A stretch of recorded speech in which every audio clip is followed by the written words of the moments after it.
Oh my God. On this podcast, we have endured the COVID era. We went through the Steven Gerrard era. And then Professor Unai arrived like a light in the wilderness, guiding us to the promised land of the Champions League. And when you got there, you thought, maybe we can get a result against young boys. But then we've got Bayern Munich, the biggest name, as big a name as it gets. Bayern Munich, Real Madrid, that's as big as it gets, really. And you think, that's a team that's played Champions League football year after year after year. That's a team who has battered teams recently 9-2, 6-1, 5-0, 3-2. And you think, look, they've got that experience, they've got those world class players who can make a difference in the game. And Aston Villa will use this as experience for the future. Win, lose, or draw, you take it forward into the future and you grow from it, no matter what happens. If they turn up and will win 5-0, you grow from it. Aston Villa 1, Bayern Munich 0. The, hearing Gary Shaw's name getting sung with Bayern Munich in the crowd and the Villa fans from the whole tent singing it, after he passed so recently, and um, it's there's so many kind of emotions running through my head right now. If like genuinely, I cried during the Champions League anthem. I didn't think I would. I don't think I'm a particularly teary person, really, but I don't know what it was. It was like all the memories of supporting Villa. I actually like crying now. Like all the years of supporting Villa, and you think of all your family and all the people you've ever known and all your friends who aren't here anymore, and all I started supporting us in 1992, and you think of all the incredible memories you've got from Villa from that. But it always felt like we were a nearly team, and we would never reach the teams like Bayern Munich. We played them in the past before I was born, but it wasn't to be again. It just wasn't to be. And we'd just have to know our place uh, in the totem pole of football. And it wasn't that long ago, extremely recently, that we were down in the Championship, and I wondered if we were going to go the way of, let's say, a Sheffield Wednesday, big name, great club, but just can't get out of there. So to sit there tonight and hear that Champions League anthem and see the Villa players walking out alongside the Bayern Munich players, to hear the whole end and see that banner go up in front of it with Unai's face on it and all the players on it, to hear this song about Gary Shaw, to see the Bayern fans there going mad, and the crowd was so electric. Just the whole thing, like it just brought back every single memory I have of Villa from our first ever game, the 3-2 against Norwich where we lost uh, in 1992, to 3-1 against Man United at home in 1995, to being at the Coca-Cola Cup final in 94, to seeing us get battered at home 3-0 by a terrible Wigan team off the back of an 8-0 and 4-0 loss, seeing us lose at home to Sunderland 1-0, 4-1 at home to Coventry, and then relegating them 3-2. All these memories, it all came together. It was just wild. It was like an out of body experience, really. So it's very surreal to try and describe this and to try and put it into sort of rational, clear thinking. And it was also, I got there extremely early to the game, um, because I saw that Villa was selling. I thought I'd never buy a half and half scarf, right? I've always been one of them sort of snobs who thought, nah, I'm not gonna get one of them. Nah, nah, nah, nah. But I I did it tonight because I thought, look, it's from Villa Park. It Who knows when we're going to have this again? And you know what? Tonight something might happen, and we might just want to say one day I was there. I was I was fecking well there. I was there. And before the game, it's just amazing the growth of this podcast because I met so many nice people who, really like it. And I've met a man called Paul Butler, Zach and Harry, who I had a chat with as well. Zach from Solihull, we share it. My middle name's Zach, so it's nice to chat with him. He was lovely, lovely guys. Connor Sherry, lovely guy. Nice to meet you at last as well. And I think he predicted 1-0 before the game. So, Connor, fair play, mate. Andy Wainwright as well. I had a nice chat with as well. He used to write for Heroes and Villains. And there was a lovely couple who came and said really nice things to me before the game. If I didn't get a chance to catch their name, if we see each other at Villa Park again, let's have a big old chat. But and Derek Adamson as well, a long-time family friend who used to play football with my uncle John Dean before he went to Aston Villa and became the legend. It's fantastic to meet him in person as well. That's the nature of Villa, isn't it? It's why it's all these emotions, isn't it? All these friends you make and the connections we have, and it's the one thing that always connects you to your hometown, and you it's the thing that never changes, and it's the love that never dies, really. Um, Despite people who come and go and move around and whatever else, and so yeah, just on the game, like I can't believe it. I can't. Do you remember last season when we drew 2-2 away at Bournemouth? And I joked after that on Claret and Blue with Dan Rowlinson on Sunday after the Ipswich game. I said, well, last season, it sort of reminded me of that performance, the Ipswich performance of the Bournemouth game last year. We went away and we got a 2-2 draw, having not played well and barely done anything in their final third, but still managed to do it. And then 3 days later, we went and beat Man City 1-0, and then we went and beat Arsenal that weekend 1-0. Well, we just drew 2-2 with Ipswich, and then 3 days later, we went and beat Bayern Munich 1-0. We beat Bayern back in Munich. I don't think they've lost this season, have they? And then 3 days later, we got Manchester United this weekend. Are you thinking what I'm thinking? Are you thinking what I'm thinking? We don't have a good record against them, do we? But what was it Ron Saunders once said? Would you bet against us? Uh, Who the hell would bet against Aston Villa now? I bet there were a lot of people betting against Villa before this game. Even in the preview, I said, whatever happens, happens. But I said, Bayern will have 70% possession, right? Because it's what they have all the time. It's always 70% possession. It's incredible. Such regularity of possession like that.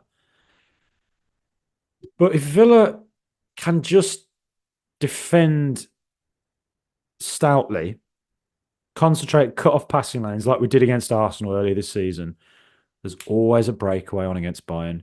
It's like the German national team. The reason the German national team always loses in tournaments in the modern era is because they simply cannot defend with their high line throughout that tournament. They constantly give up goals. And Aston Villa tonight, you could see it in the first 5 minutes, right? Pattern of the game straight away. Bayern, 5 players up top. Kimmich coming into the centre, trying to run the game from centrally. Pavlovic supporting him. Elise central. Gnabry was out right. You had Kingsley Coman out on the left. Alphonso Davies going outside, inside. And Harry Kane coming way too deep. Don't know what he was doing, really. And then you'd have the two centre backs pushed right up. It was a hyper-aggressive pressure. But how many chances did Bayern have tonight? I can think of maybe one towards the end that Emi Martinez pulled off an amazing save that maybe was offside anyway. Villa defensively were absolutely astonishing. Astonishing. It was like the Arsenal game where we won 2-0 last season. It was like that. Just a brilliant performance. You just numb them to the point of them being frustrated and looking a bit lost. And then you just snap. You find a moment. And I knew that pass was always on. I just knew it because that's what Bayern are with their highlights. It's always on. And you could see it in the first 5 minutes. There was a moment where Tielemans got the ball and he tried to send Ollie Watkins through, but he sort of underhit it. And I remember thinking, if he'd literally just lifted that, Watkins had a one-on-one. Upamecano couldn't deal with Ollie Watkins. And I'm telling you, I was right in line with it. Upamecano fouled him once in the first half, right? When Watkins was through 1-on-1, took him down, and there was no foul. It was a red card. It was a blatant foul, and it was the last man. It was a red card. Played on, nothing else. 5 minutes later, Upamecano does it again, brings him down, straight red card. It had to be a red card. I was right in line with it. The linesman was right in line with it. I was literally behind the linesman. He was the last man. It was a red card. Incredible. Um, just yeah, and there were numerous fouls tonight that weren't given Villa's way, but we got on with it. You know, Joshua Kimmich was always in the referee's ear trying to get decisions going Bayern's way. And Villa never rose to it. Villa never bothered them. And all Villa did, like, honestly, every single player was 10 out of 10. You know, except, look, Leon Bailey didn't have his finest hour. There's a reason he was subbed off. I think there's a mental thing there with him. There's a reason his form is just he's either the best player in the world or he's not. But you know, we've seen what he's like. He'll be back. It's fine. Forget it. But otherwise, I thought 10 out of 10 all rounds. Diego Carlos at centre back, fantastic. Didn't get drawn into Harry Kane's games coming deeper. Um, Pau Torres, fantastic. That left-sided option of Torres and Dean, the two of them were so defensively resolute. Like when Sane came on, Musiala was running at them. Nabry in the first half. I thought Ezri Konsa was absolutely phenomenal. I thought Ezri Konsa looked like, yeah, that's an England starter there. That's an England starting defender. His Coman couldn't get into the game at all. There's a reason he came off at half time. There's a reason they switched Nabry out to that side. And I think Nabry was more dangerous on that side, but not really that much. I thought Konsa was absolutely amazing. Jaden Philogene, you know, how much abuse did that guy get after a very poor performance at Ipswich the other day? The reason Unai Emery picked him is because defensively, he showed it in pre-season last year, Philogene, when he was with Villa, and he showed it with Hull last year. When he tracks back, he wins lots of tackles. Look at his stats. His tackle numbers are really high. His defensive numbers are good. Philogene and Morgan Rogers and John Duran, the youngest players in the team, came of age tonight.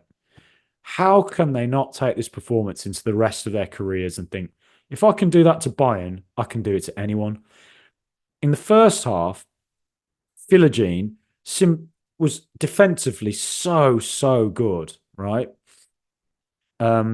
Supporting Ezri Konsa. Konsa coming back and helping him out. But going forward as well, Conrad Lima in the second half. Conrad Lima, he'll be waking up tomorrow screaming Philogene's name, probably looking him up online, going, who the hell was that guy? Lima couldn't deal with him at all. The amount of times that Alphonso Davies would have to run back full pelt to stop him.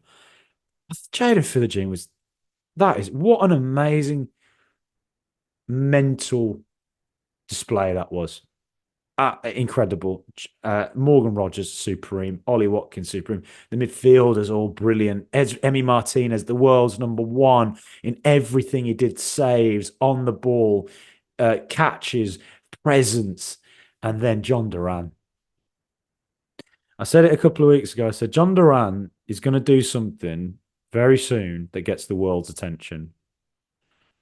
And I sort of said at the time it would be like something mad, like a hat trick in against Juventus or a hat trick against Man United, something where everyone goes, bloody hell, he did it tonight.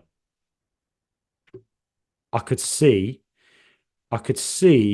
when Martinez had the ball and Bayern fell asleep because Torres and Dean had quite a bit of space. They didn't have much space tonight, but they had a bit of space.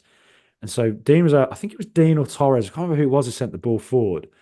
But you could see the ball was on. It was like that one pass in behind, and it's just one-on-one with Upamecano. That is on it constantly.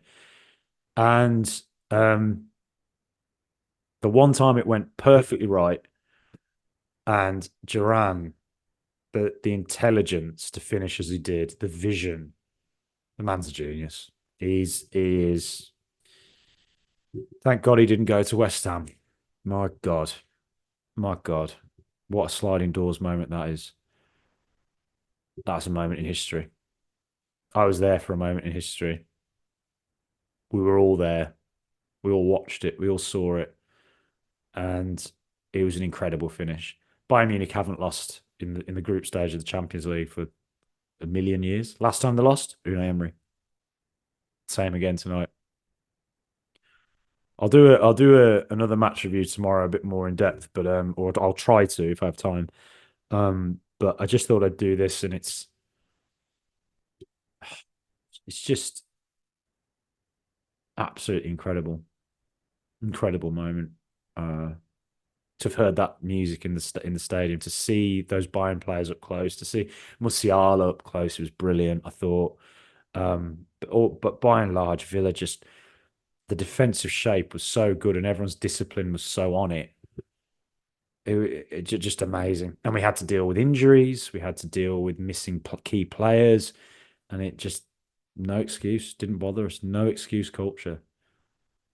What a team, what a club. We're living through something very special. And I said it, Unai Emery is here until 2029. This isn't just a one-off thing. This is a long-term project. And this can't just be a one night where we go, do you remember when we beat Bayern Munich? It has to be something where you go, do you remember when we beat Bayern Munich that time? And then do you remember when we beat Monaco and Leipzig? And then, next year maybe it'd be, do you remember when we beat Real Madrid at home? And Jude Bellingham was in tears. If we beat Bayern Munich, we can beat anyone, anybody. Bring them on. Let me know what you think. Please comment, subscribe, and as I said before, please vote for us in the Football Content Awards, Best Podcast Premier League. That would be incredibly kind of you to do so. But other than that, wow, one of the best days of my life. One of the best things I've ever seen in my life. And thank you to Unai Emery. Thank you to these players and the owners for making this all a reality. It's a very, very special moment. Amazing. Up the mighty Villa.